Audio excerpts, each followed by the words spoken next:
ચૂંટણીના પરિણામ આવી ગયા છે અને હવે હિસાબ કિતાબનો સમય ચાલુ થયો હોય તેવો ઘાટ સર્જાયો છે। અહંકારી નેતાઓ હવે જનતાનો હિસાબ કરી રહ્યા છે, કારણ કે ચૂંટણીમાં ભાજપને ઓછા મત મળ્યા તેમ કહીને દૂધ મંડળીએ પશુપાલકોનું દૂધ લેવાનો ઇનકાર કરી દીધો। જો કે પશુપાલકો પછી દૂધને લઈને તેઓ પોલીસ સ્ટેશનના પગથિયા ચડ્યા હતા અને પછી શું થયું તેની વિગતે વાત કરીશું આ વિડીયોમાં। વૈષ્ણવજન તો તેને કહીએ જે પીડ પરાઈ જાનાને રે। નમસ્કાર, નવજીવન ન્યૂઝમાં આપનું સ્વાગત છે। હું છું જયંત દાફડા। બનાસકાંઠાના દાંતા તાલુકામાં એક એવી ઘટના બની જે સાંભળીને તમે પણ ચોંકી જશો।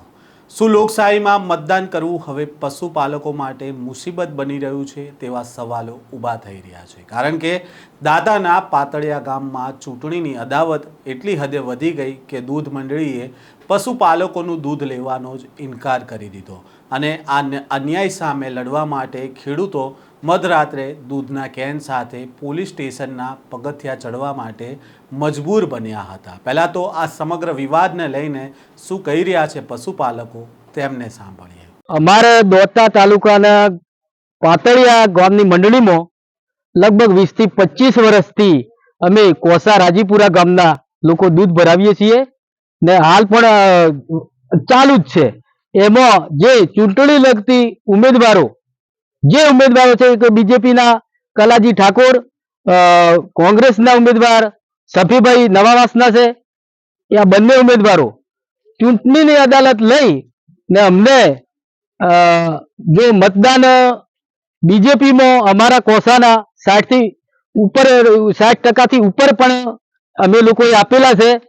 છતાંય અમારું અત્યારે જે મંડળીમાં દૂધ ભરાવીએ છીએ 20 થી 25 વર્ષથી એ મંડળીમાં અત્યારે છોકરાઓને અમારા આદિવાસી લોકોને દૂધ બંધ કરવામાં આવ્યું છે કે ભાઈ તમે લોકોએ અમને વોટ નથી આપ્યા એટલે તમારું દૂધ લેવાનું નથી। મારા સાહેબ, આવો કાયદો દેશમાં ચૂંટણી તો લડાય જ છે, પણ આવો કાયદો અમને ખબર નથી કે આવો કાયદો છે। એમ કોઈ પણ પક્ષ હોય ગામમાં તો બે થી 3 પક્ષ તો હોય જ, એટલે ભાગલા તો પડતા જ હોય। છતાં અમે એમને 60% ઉપર મતદાન આપ્યા છે, તો અમારા કોસાના મતદાન છે તો બીજા 60% નીકળ્યા ક્યાંથી? અમારું એટલું કેવું છે કે અમારું દૂધ કયા કારણસર ના લીધું, અમારા પાતળિયા મંડળીના પેલા આપણે ભાઈ મંત્રી ને સરપંચશ્રીએ અમારા લોકોને બધાને અમારા ગ્રાહકોને ના પાડી છે। એટલે અમે અત્યારે દાંતા તાલુકા પોલીસ સ્ટેશનમાં હાલમાં આવ્યા છીએ। એટલે અમારે કઈનું દૂધમાં કોઈ ભેળસેળ હોય ગમે તે હોય તો અમને કારણ બતાવે, બસ આટલું કેવું છે। આટલું કઈ મારી વાત પૂરી કરું છું। તમારું નામ?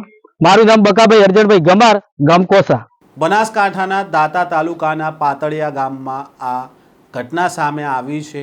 ગામની દૂધની મંડળી દ્વારા જે પશુપાલકો છે તેમનું દૂધ સ્વીકારવાની ના પાડી દેવામાં આવી હતી અને પશુપાલકોનો આરોપ છે કે ચૂંટણીની અદાવત રાખીને તેમની સાથે આવો વ્યવહાર કરવામાં આવ્યો છે।